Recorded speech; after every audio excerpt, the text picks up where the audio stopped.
Boa noite, queridos irmãos e amigos. É com coração leve que, nesse momento, nos unimos em nome de Jesus, nosso Mestre amoroso, num momento de alegria, de reflexões à luz da doutrina espírita, e hoje numa atividade nova, aqui nessa rede social, no Instagram, onde teremos o nosso primeiro Evangelho no Lar online, uma atividade, né, da nossa união, que é em parceria entre o departamento doutrinário da nossa casa e o departamento espiritual da União. Hoje vamos estar aqui, eu e mais 3 queridos amigos, para realizar, né, essa atividade do Evangelho no Lar online, onde num primeiro momento estaremos, né, debatendo, conversando a respeito do tema da noite de hoje, que vamos a cada encontro estudar, né, um tema do nosso Evangelho segundo o Espiritismo. Na noite de hoje estaremos no capítulo 5, Bem-aventurados os aflitos, mais especificamente causas anteriores e atuais das aflições. E esse é o primeiro momento, vamos conversar a respeito desse capítulo do Evangelho de Jesus, o Evangelho segundo o Espiritismo. E num segundo momento, então, estaremos realizando preces e radiações para todos nós que aqui estamos, né, unidos, reunidos, fazendo esse trabalho que o Evangelho... Não sei se deu uma trancada aí, a minha internet eu acho que deu uma caidinha. Então, assim, eu vou tentar já localizar os nossos irmãos que aqui vão estar conosco na noite de hoje. Vamos estar aqui aceitando.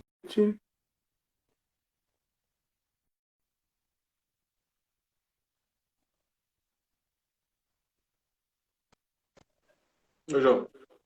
Leandro, tudo bem, querido? Tudo já? Tudo jóia? Oi, Sandra. Boa noite. Oi, Leandro. E aí, pessoal? Renato, tu tá sem a câmera. Dá É? uma... Tá tudo escurinho, tu tá no escurinho do cinema aí. Eu estou me vendo aqui, Joãozinho. O que eu faço? De repente inverte tua câmera, pede para inverter, aí de repente tu aparece. Não faz mistério, Renato, tu não te conhece já, tu não Eu precisa inverti, esconder. Joãozinho, não deu nada aqui. Só saiu. Agora eu não estou aparecendo, porque inverti a câmera. Mas que estranho, né? Dá um apoio Eu vou para ele ali, ter... Sandra. Acho que eu vou sair e entrar de novo, João. A Sandra tá indo aí, vamos ver se ela consegue te ajudar. Tá difícil. Não, olha aqui, eu estou Não, aparecendo tranquilo. normal. Mas não.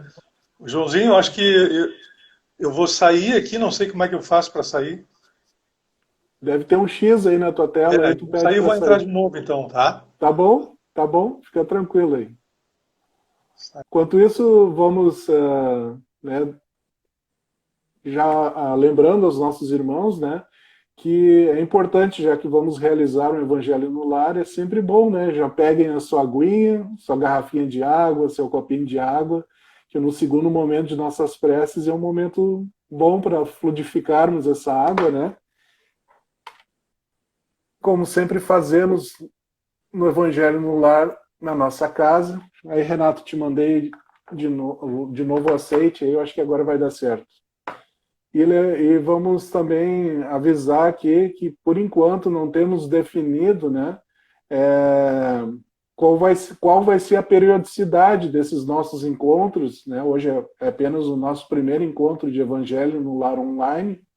E assim que terminar essa live aqui, nós vamos colocar uma enquete aqui no Instagram da União para saber se vocês preferem que esse encontro do Evangelho no Lar Online seja com periodicidade de 15 dias, de 15 em 15 dias, ou que seja uma vez por mês, né, de 30 em 30 dias. Daí vocês vão decidir, né? Então, depois que a gente encerrar aqui essa live, a gente vai colocar essa enquete aqui no Instagram da União, nos stories, né? E aí vocês decidem se querem que o Evangelho no Lar online seja de 15 em 15 dias ou de 30 em 30 dias, ok? Combinado? Vamos ver agora se o Paulo Renato entra aqui. Dei mais um aceite aqui para ele, vamos ver. Vamos lá que vai dar certo. Ó, agora deu. Opa, beleza. Que bom. E aí, Renato? Isso é tudo tranquilo? Era Tudo tudo jóia? bem, isso aí era charme, só porque tu tá com esse estilo Bezerra de Menezes agora, né? Tu tá fazendo charme, né? Sabia que tu ia fazer esse comentário, Josi. Já conheço meu amigo. Já conhece, né? É, Eu, eu bato bem para. Eu acho que foram muitas encarnações como espírito zombeteiro, aí volta e meia eu venho incomodar vocês aí. tranquilo. Então tá, que prazer estar aqui com vocês, né, nessa atividade nova aqui da União, né? Espero que os nossos irmãos que estão aqui conosco, né, gostem, né, sejam envolvidos desde já, né, pelas vibrações de luz e de paz do nosso querido Mestre Jesus. Né, estamos num Evangelho no Lar, né?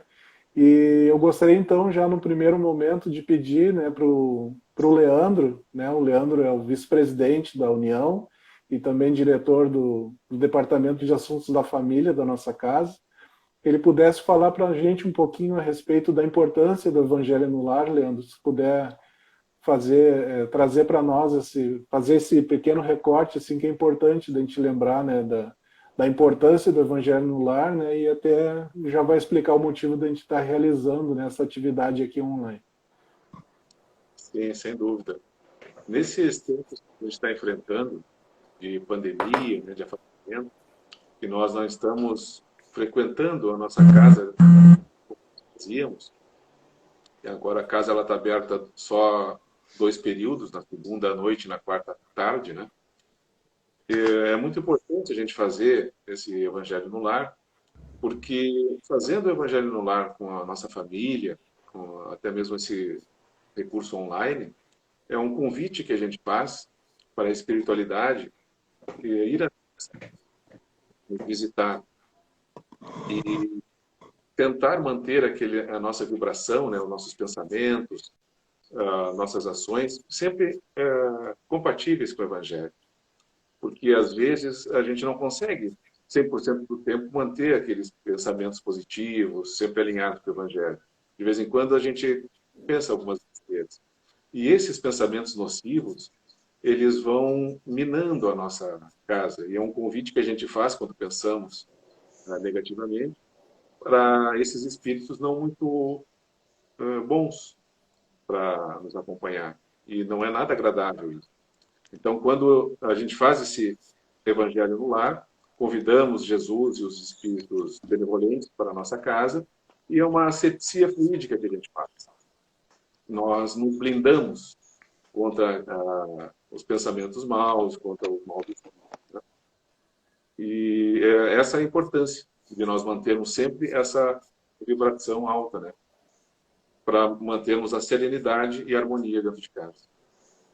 Perfeito, meu amigo. Então vamos aqui hoje somar forças e, acima de força, né, vibrações de amor para todos nós que estamos aqui reunidos em nome de Jesus.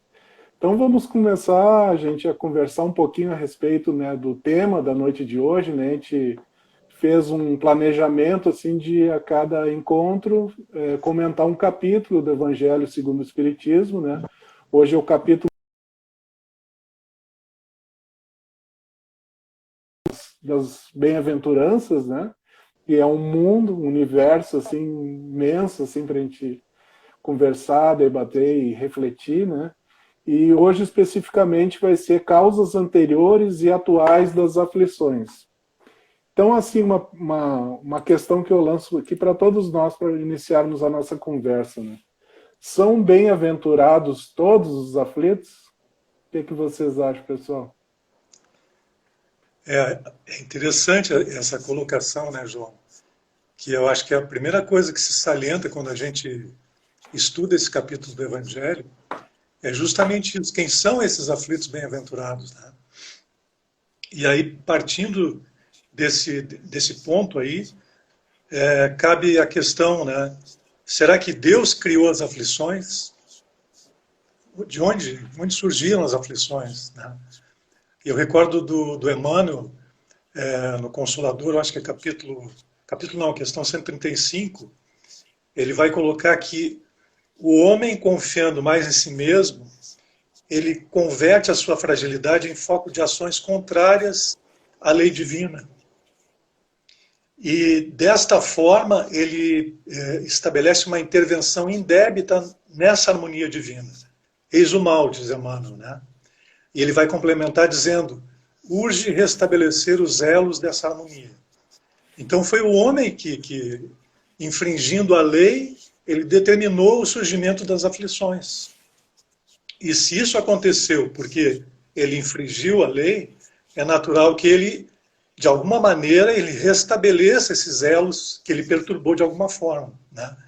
E por acréscimo de misericórdia, a gente vai receber todos as possibilidades, digamos assim, todos os elementos que nos possibilitem nós nos reatarmos com a consciência, com a própria consciência, porque a lei divina, como os Espíritos nos ensinam, está inscrita na nossa consciência, né?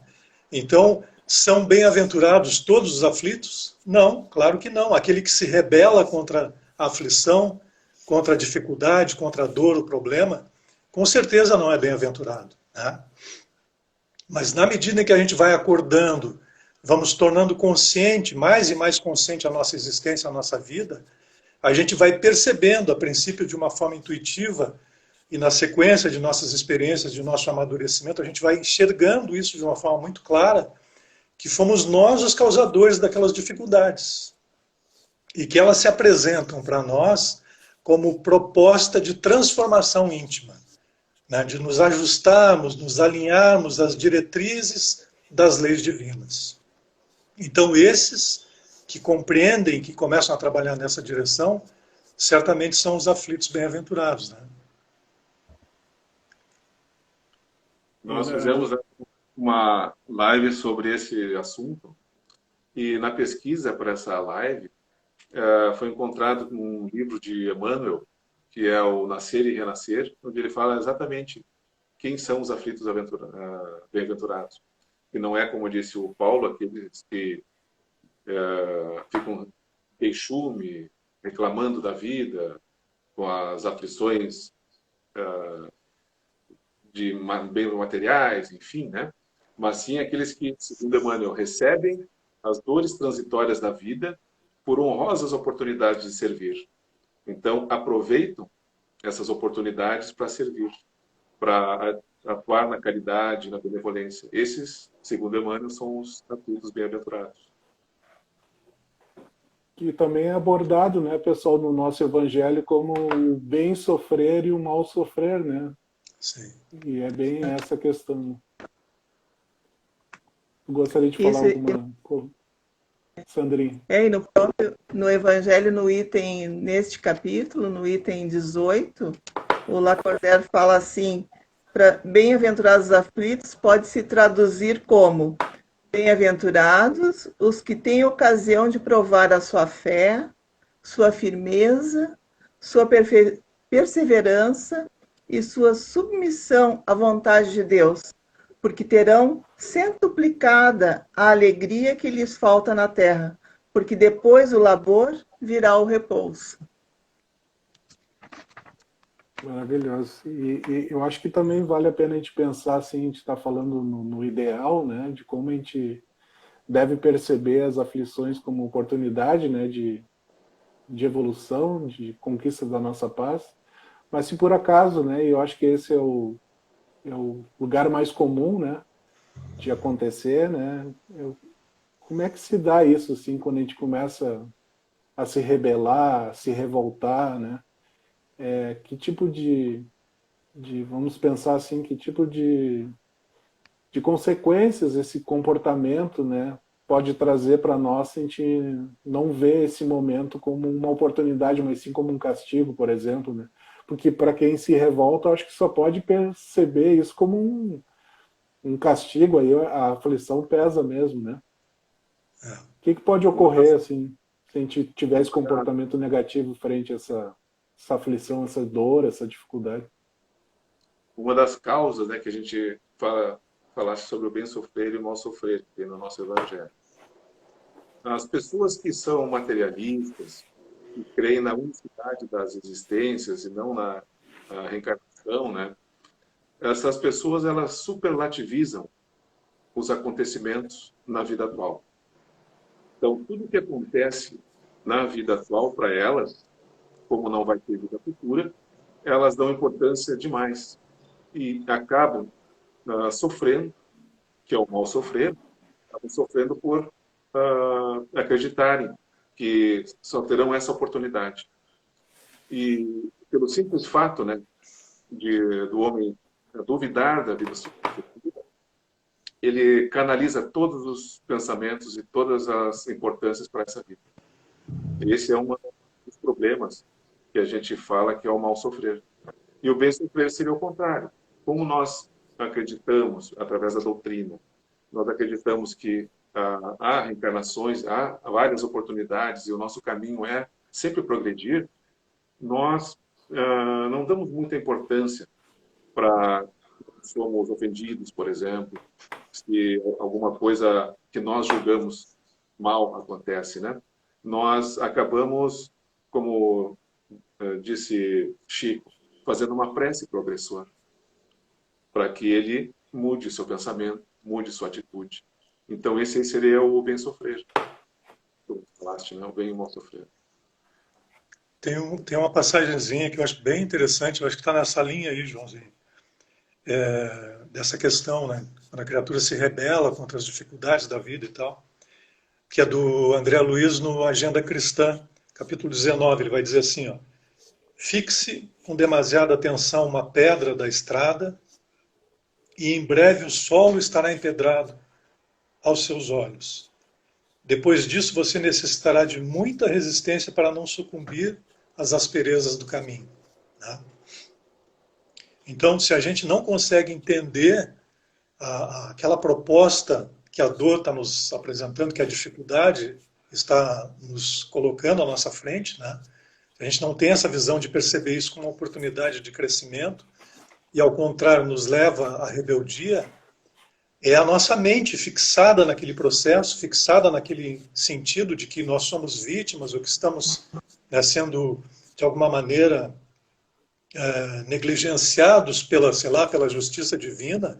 A gente vai valorizando aquilo no aspecto negativo e esse mal ele vai crescendo dentro de nós. Essa dor vai cada vez mais se desenvolvendo, né? Porque é o poder da nossa mente, o poder do pensamento tem um poder imenso, né? A questão da cocriação, né? Então, isso vai se acumulando, tem um efeito cumulativo em nós, vão surgindo dores, dificuldades, até que, né, a medicação mais amarga vai surgir em algum momento, para que a gente tenha condições, então, de romper com esse processo, deixar fluir essa energia negativa, sei lá, né, extremamente negativa, e a gente conseguir iniciar um novo caminho. Né? Sem isso a gente não consegue. Então, é a dor, às vezes a dor mais amarga que nos visita numa situação muito drástica e difícil, às vezes, para romper com aquele nosso monoideísmo, aquele curto-circuito que está na nossa mente que a gente não consegue assimilar, né? Que, na verdade, nós estamos recebendo oportunidades para crescermos e para nos transformarmos intimamente. Né? Eu vejo mais ou menos nessa linha, assim, né? Aliás, eu acho que a dor ela é proporcional à maturidade espiritual de cada um, né? A vivência de cada um, né? O que para um é uma dor imensa, né? É um desespero, para outro já não é, né? Para uma mãe, por exemplo, passar a noite cuidando de um filho, né? É um amor, né? A pessoa está ali numa dedicação. Agora o outro vê, mas não dormiu toda a noite, né? Então é bem proporcional à evolução espiritual, à maturidade, né? À consciência de cada um. E a gente pode falar diversos tipos de dores também, né? Tem aquela dor da evolução, que é a dor dos animaizinhos, né? Que os animais não têm nenhum karma, mas passam suas dores, suas dificuldades, né? Então, tem a dor expiatória, tem aquela dor que é a própria medicação, né, em si, não podemos, que é a dor que vem para te inibir a um processo de erro, né, de dificuldades que tu vai ter lá adiante. Então, vem aquela dor ali, te paralisa, né? Então, é bem amplo. E a doutrina espírita tem coisas assim reveladoras, maravilhosas, né? A gente vai ter no capítulo 8º do Evangelho segundo o Espiritismo, que é bem-aventurados os que têm puro coração, que Jesus menciona ali uma passagem dele, que se o vosso pé, a vossa mão, ou o vosso olho vos é motivo de escândalo, cortai-o e jogai longe de vós, né? Melhor é que entreis na vida sem terdes um pé, uma mão, ou somente um pé, uma mão e um olho, do que terdes ambos e serdes lançados no inferno. Né? Uma passagem assim que a gente olha, meu Deus, coisa absurda, né? Como assim cortar uma mão, um pé, arrancar um olho e jogar fora, né? Mas a visão espírita nos mostra isso. Claro que tem um simbolismo, isso que Jesus colocou. A gente pode se referir a mazelas, né, que a gente acumulou no próprio coração, mas a gente pode interpretar também de uma forma mais literal, pensando na reencarnação. Porque ele diz, melhor é que entreis na vida sem ter um pé, ou tendo apenas um pé, uma mão, um olho, né, e viver dessa forma, sem ter que ser lançado no inferno. Ou seja, reencarnar, né, com alguma deficiência orgânica, e a partir daí, dentro desse processo, desse recurso como acréscimo de misericórdia, a criatura ter condições de não reincidir em faltas do passado. Há uma tendência, porque são mecanismos que estão dentro de nós e que se colocam como tendências e inclinações, porque são vícios, né? Então, melhor é que entreis na vida desta forma, ou seja, reencarnarmos dessa condição, para que a gente tenha recursos de não reincidir naquelas velhas faltas do passado. Como fala André Luiz também no Missionários da Luz, no capítulo 19, se eu não me engano, que é preparação reencarnatória. O André Luiz é colocado ali pelo Alexandre, né, levado até o departamento, o Ministério da Reencarnação, e ele visita uns pavilhões de preparação para a reencarnação, onde tem vários trabalhadores, geneticistas, biólogos, né, que estão fazendo projetos de corpos de futuros reencarnantes. Né? Então, são projetos de mapas cromossômicos e tal. E aí o André Luiz estava acompanhado por um trabalhador que é da área da comunicação daquele departamento, Manassés é o nome dele, e aí um colega procura o Manassés perguntando pelo projeto dele. Como é que estava o projeto, se já estava pronto? O Manassés apresenta ele para o André Luiz, né? E ele vai dizer então que era um trabalhador de nosso lar e que estava para reencarnar em breve, né? E os amigos espirituais sábios o haviam auxiliado e orientado no sentido de que o seu projeto, o seu novo corpo, tivesse uma deficiência numa das pernas, uma perna mais curta. Né? Olha só que incrível, né? E aí ele vai falar, esse rapaz, esse jovem, né? Silvério, se eu não me engano é o nome dele, que se ele não tivesse um recurso dessa condição, ele provavelmente cairia novamente nos velhos vícios do passado. E que ele tinha grandes dificuldades a serem ressarcidas, débitos, enfim, problemas a serem solucionados, né? E esse recurso foi extremamente importante. Vê só que interessante isso, né? Então, bem-aventurados os aflitos. Esse é um aflito bem-aventurado, se ele aproveitar essa oportunidade que ele recebeu. Renato, isso que tu nos trouxeste assim, é importante, já que tu falaste em reencarnação, né? E no passado. Então a gente já pode entrar no assunto causas anteriores das aflições, né? Mas dar uma aprofundada, como se diz, né? E tem uma pergunta assim que todo mundo já se fez algum dia na vida, né? por que que a gente não lembra das reencarnações passadas? Né? E a doutrina espírita nos diz, olha, é uma bênção esquecer o passado. Né? Por que isso, pessoal? Se nós nos lembrássemos dos nossos feitos do passado, em outras vivências, em outras encarnações, a gente poderia se sentir, por exemplo, humilhado, né, pelos nossos erros. Ou, ao contrário, muito envaidecidos pelos nossos acertos, pequenos acertos. E, então, surge aquela ideia, né, para como eu acertei lá atrás, então agora eu posso fazer qualquer coisa, me atirar nas cordas, por exemplo. Então, não é essa a ideia, né? E também tem aquela clássica que nós sempre falamos no grupo da família, que quando alguns espíritos têm alguma coisa, se fizeram algum equívoco, tem alguma coisa para reparar entre eles, e, por exemplo, renascem na mesma família, com o pai, mãe, filho, fica muito difícil tu aceitar um filho e esse filho foi um algoz, foi um inimigo do passado. Então tu esquece, né, do passado e acaba aceitando e amando aquele filho, aquele espírito como um novo filho. Então daí tu consegue, como dizem, passar a régua e amar aquela criatura, aquele espírito, para juntos se renovarem. Bendito esquecimento, né?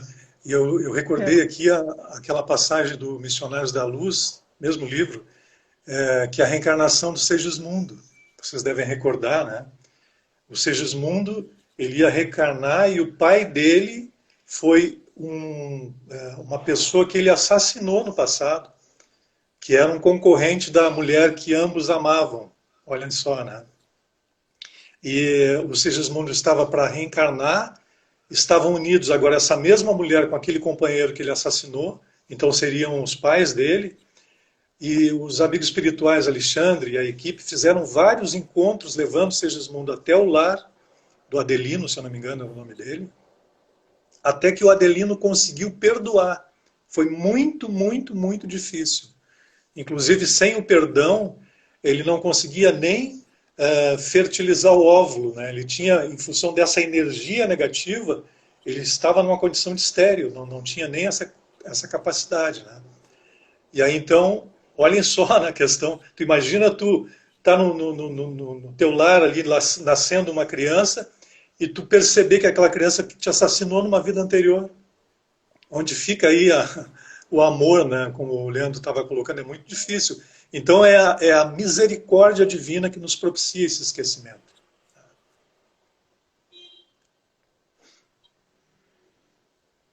Acho que a Sandrinha pendurou um pouquinho ali Deu uma... na internet. Voltaste, Sandrinha. Não estou vendo. Tenta ali voltar enquanto a gente pode seguir aqui conversando.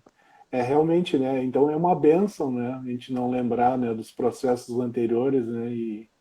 E isso a natureza como um todo nos ensina, né? Todos os dias, né? Quando renasce um novo dia, né? Dizendo, olha, esse dia aqui, o hoje, o agora, é o mais importante dia da tua vida, né? O que passou não te pertence mais, né? Se a gente ficar, né, abraçado no nosso passado, né? A gente não anda, né? A gente não tem como caminhar para frente, né? E imagina tendo uma oportunidade, um convite para tu ascender espiritualmente, né? E ficar sempre em torno de problemas, né? De mágoas, a gente não anda, né? Se a gente ficar olhando para o nosso irmão que está ao nosso lado, né, seja qual o grau de parentesco, qual a proximidade que ele tem conosco, né, ficar só olhando problema, difícil vai ser avançar. Né? Enquanto que tu zerando, né, que a vida nos ensina isso, né, zerando o passado, tu tem como tentar ao menos recomeçar com o mínimo de mágoa, com o mínimo de dificuldade, com o mínimo de diferença, né?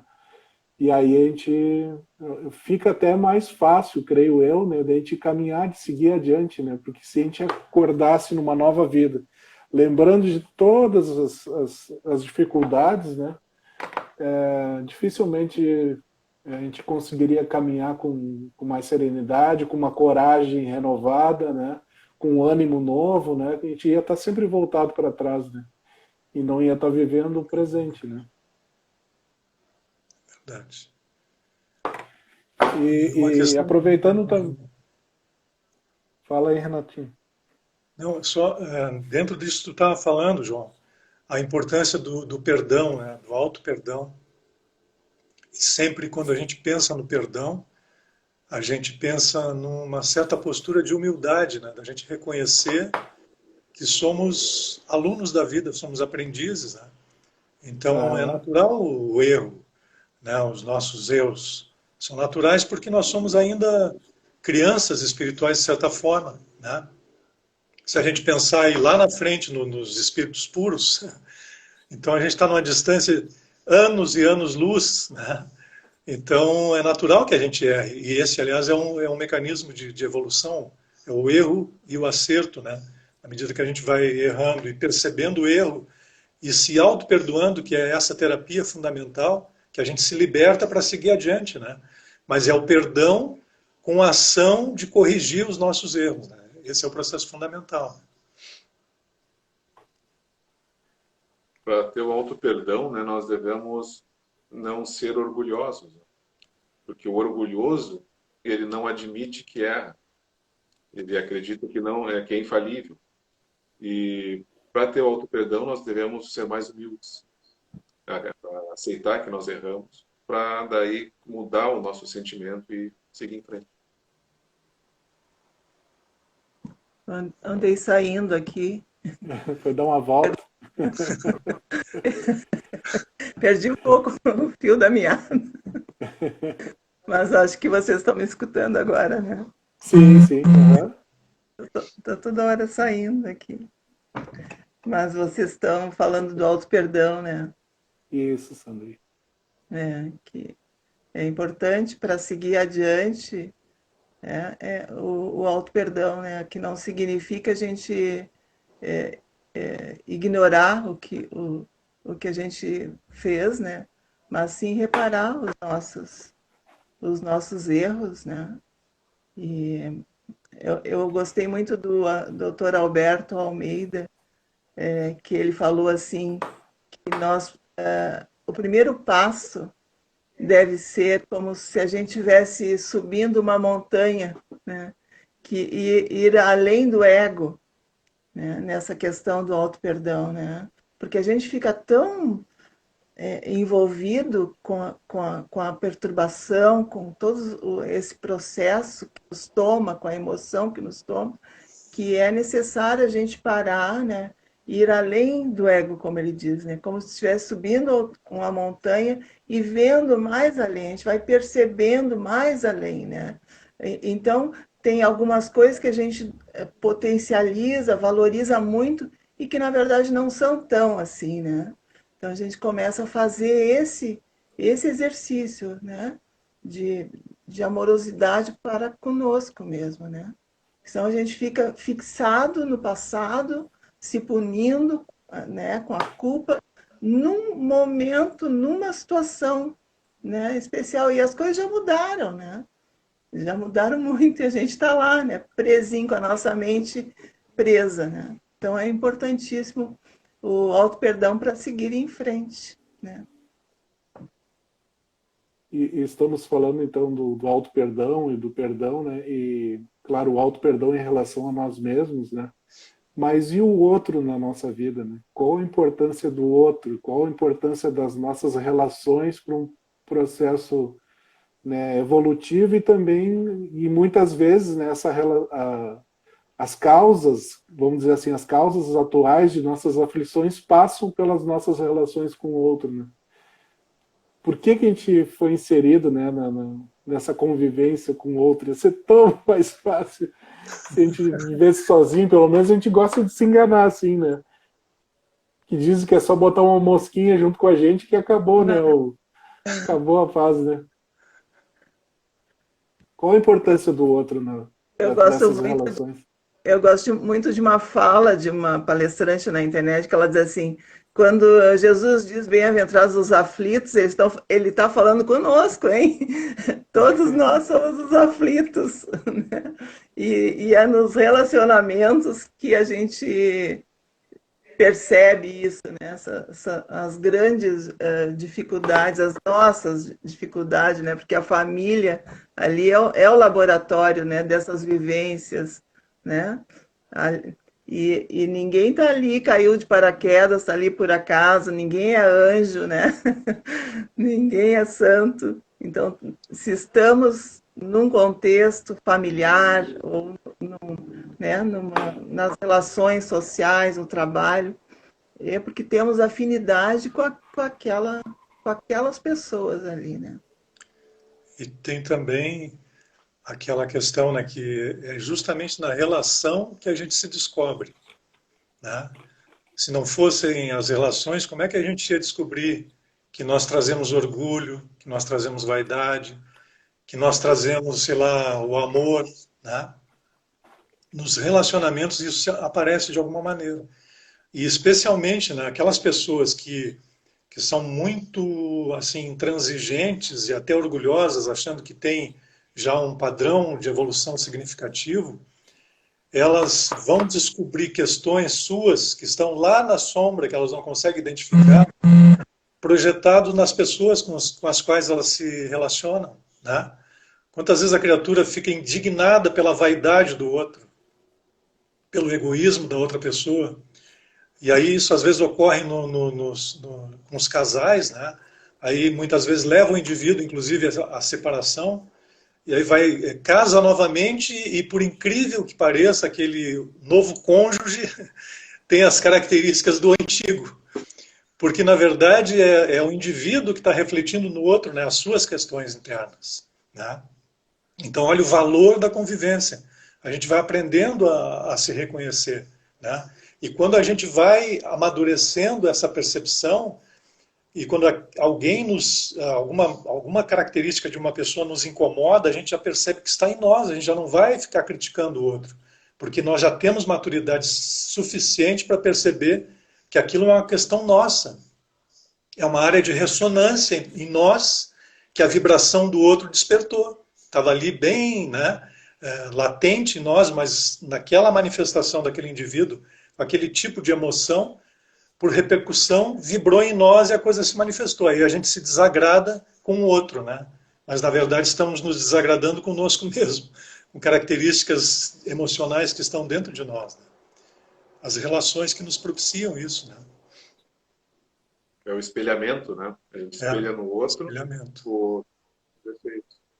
O São Luís tem um comentário nas Instruções dos Espíritos, no Evangelho, capítulo 4, que ele fala que a passagem na vida corpórea, né, é muito necessária, porque somente no mundo material onde nós estamos vivenciando hoje é que o espírito consegue cumprir determinadas tarefas.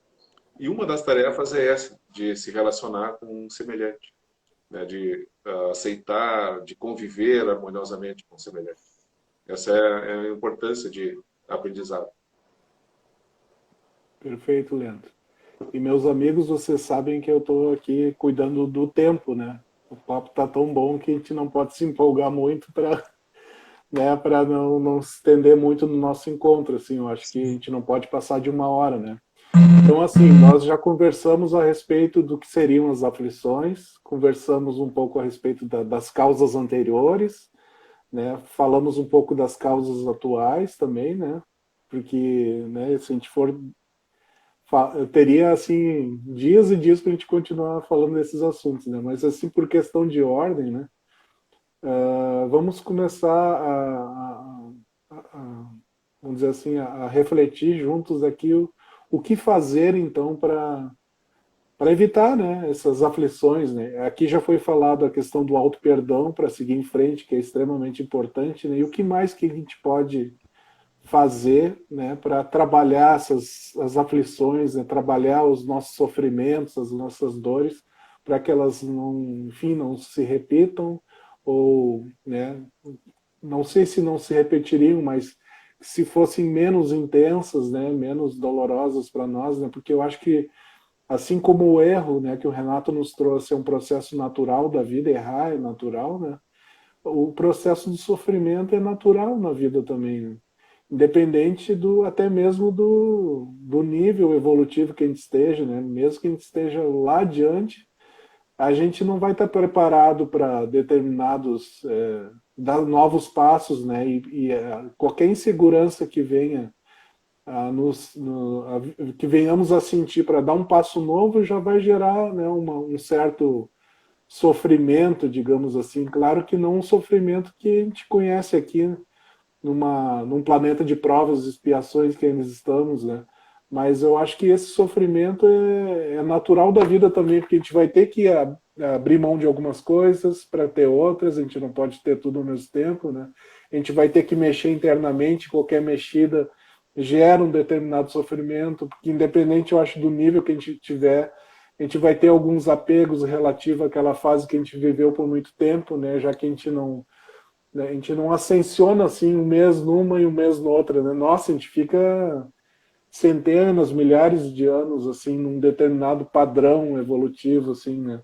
E a gente vai galgando aos pouquinhos, né? Claro, a gente está falando genericamente, né? Então acho que o sofrimento também faz parte, né, do nosso processo evolutivo, né? Então, o que a gente pode fazer para amenizar isso, para entender melhor esse processo, né? A gente já falou no auto-perdão, o que mais que a gente pode fazer?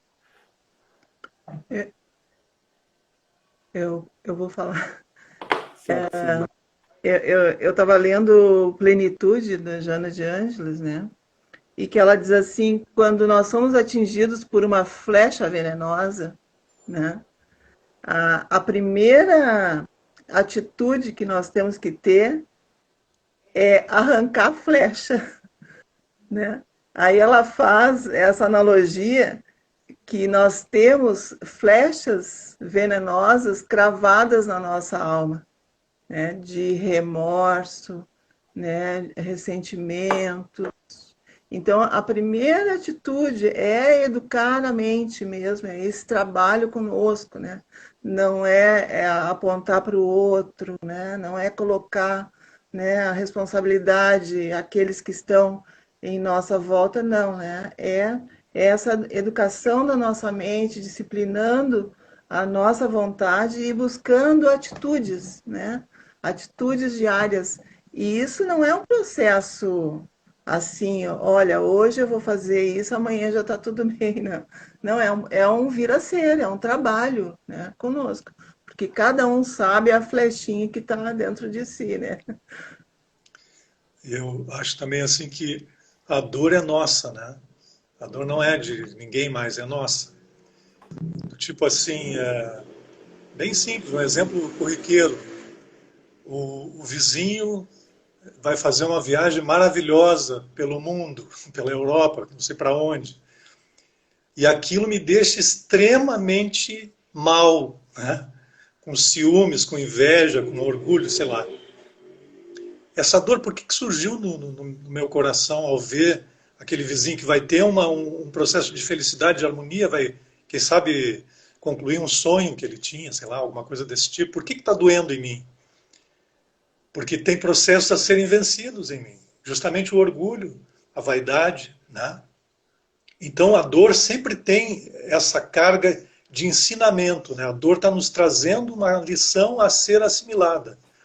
Na medida que a gente vai assimilando essa lição, a dor vai se desvanecendo, porque nós amadurecemos emocionalmente, amadurecemos mentalmente, intelectualmente, né? Então a dor é nossa, não é de ninguém, não é Deus que está impondo aquela lei, aquela dor, não é o vizinho, não é o patrão, não é a esposa, o filho. A dor é nossa, é uma dificuldade que nós temos, uma imaturidade que a gente tem e que a vida naquela constituição do nosso núcleo familiar, do nosso ambiente de trabalho, enfim, colocou justamente os elementos necessários para a gente identificar, para a gente perceber em nós o problema e trabalharmos equacionando. Por isso que é a questão, né, João?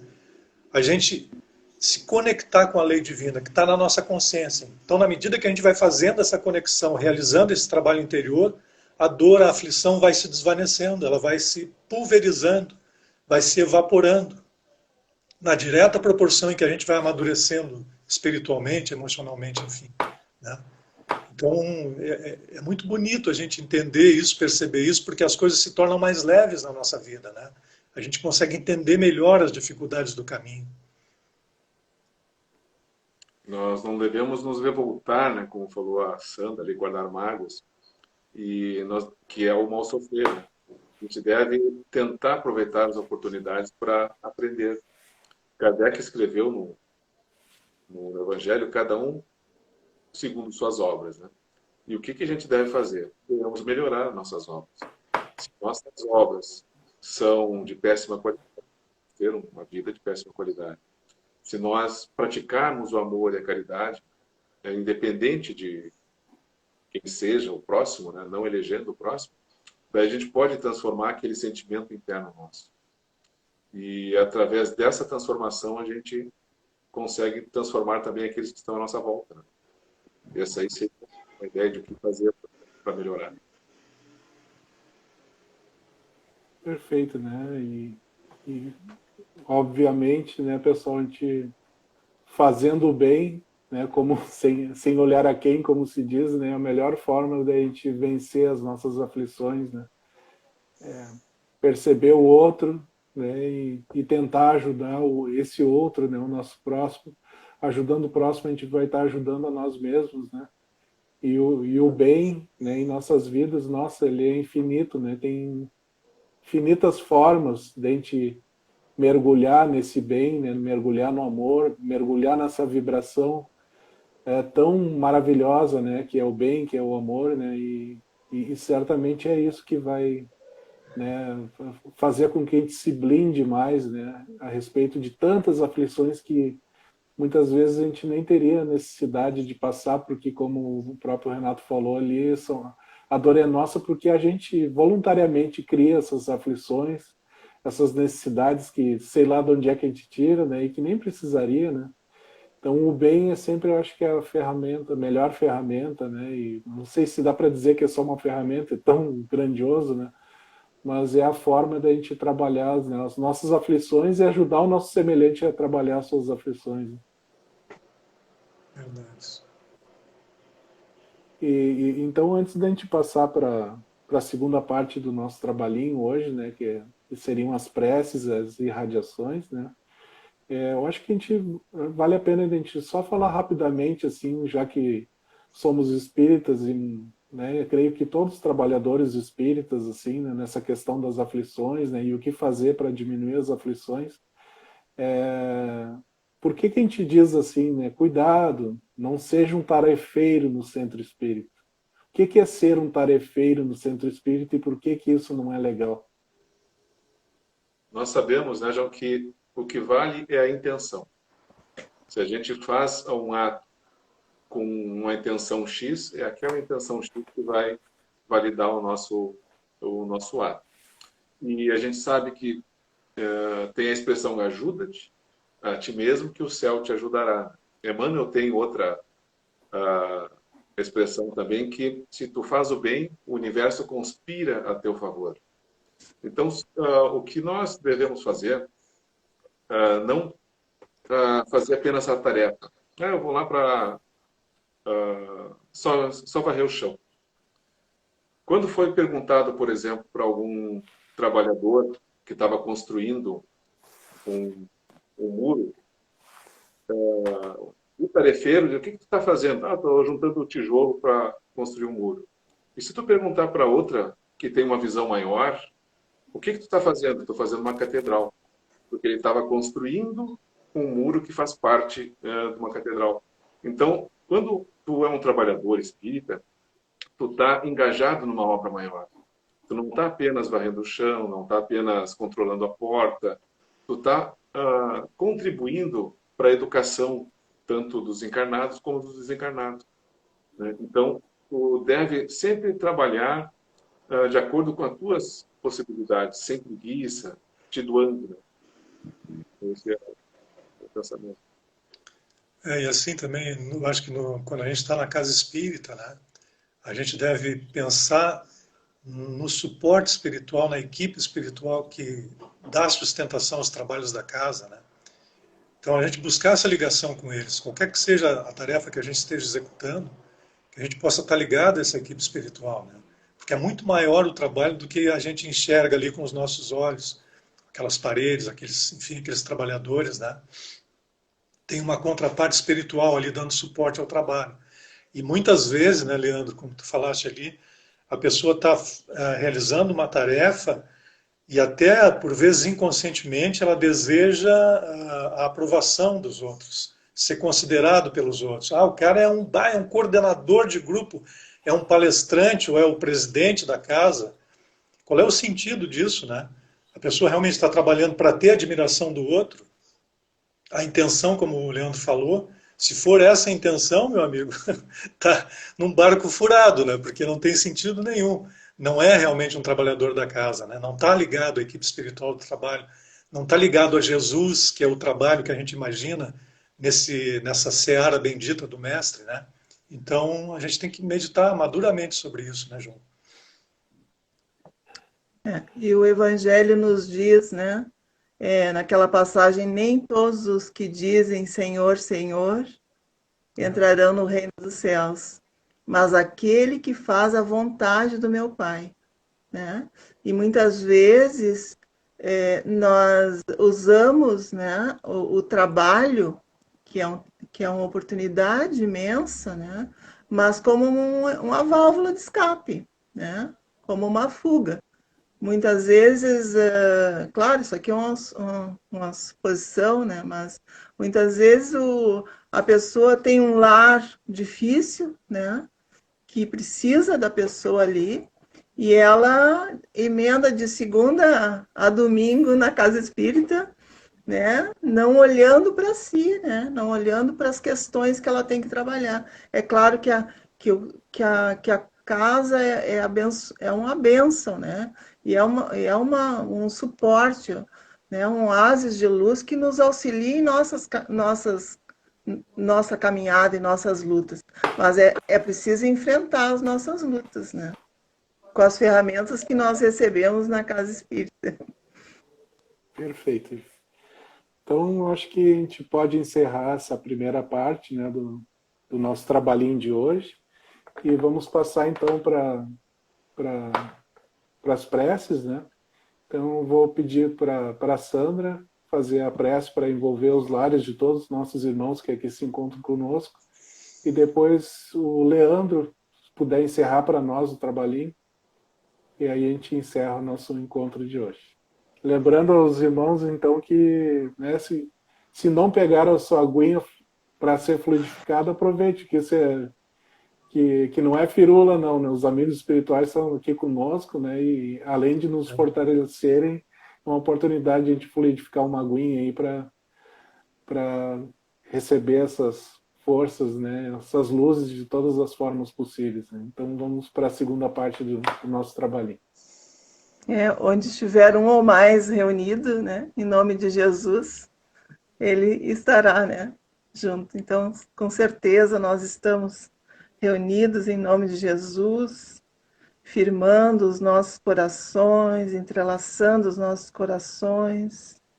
E assim, querido amigo Jesus, nós te agradecemos profundamente por esse encontro de luz, de reflexão em torno desse Evangelho que nos fortalece, que nos enche o coração de gratidão.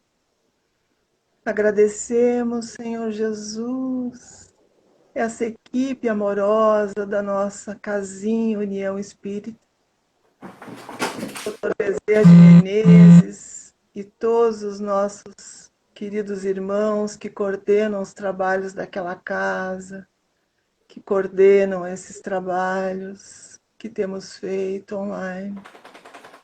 Agradecemos aos nossos amigos espirituais, aos amigos de nossos lares, aos espíritos familiares, que nesse momento, Senhor, em Teu nome, já trabalham em cada um de nós.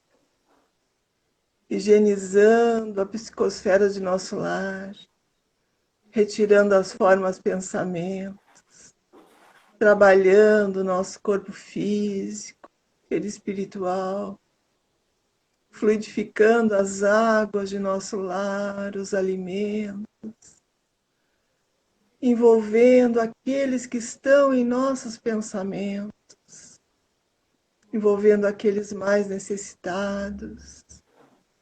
E assim, Senhor, vamos sentindo essas luzes sublimes, essas bênçãos se derramarem pelo nosso lar, pelo nosso ambiente, se irradiando daqui, envolvendo os lares dos nossos vizinhos, envolvendo a nossa cidade e a todo esse nosso Brasil, envolvendo o nosso planeta, esse planetinha de dores, de lutas e dificuldades. Que o teu amor, querido Senhor, que a tua luz fortaleça cada coração. Nos auxilia, nos ensina, Senhor, a agradecer a vida, agradecer as oportunidades sublimes que essa vida nos concede.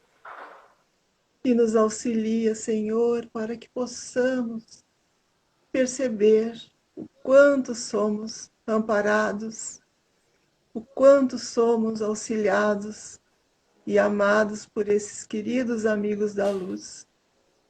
Assim como o filho pródigo retorna à casa do pai, o pai abre os braços para recebê-lo.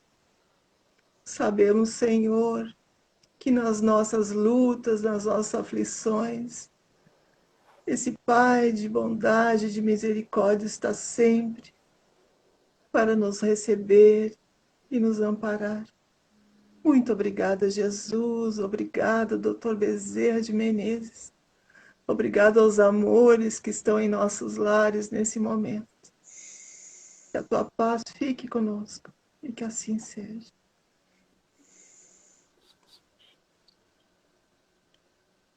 Pai amado, de infinito amor e bondade, estamos agradecidos por participar desse trabalho, ouvir essas reflexões sobre o Evangelho de Jesus. Cada um de nós possa assimilar esses conhecimentos e colocar em prática em nossas vidas, para nos transformar para melhor e servir de exemplo para nossos familiares, nossos filhos, nossos amados. Possamos colocar em prática em todos os momentos da nossa vida, através da nossa própria vida, esses ensinamentos recebidos hoje. Agradecemos mais uma vez os nossos mentores, a equipe espiritual da nossa casa, que nos auxiliou, nos incluiu. E com essa prece, damos por encerrar o nosso trabalho, o Evangelho no Lar de hoje. Por Jesus hoje e sempre. Que assim seja. Assim seja. Assim seja. Muito obrigado, queridos, pela noite agradável de hoje. E antes de a gente encerrar aqui o nosso encontro, eu só gostaria de deixar 2 lembretes.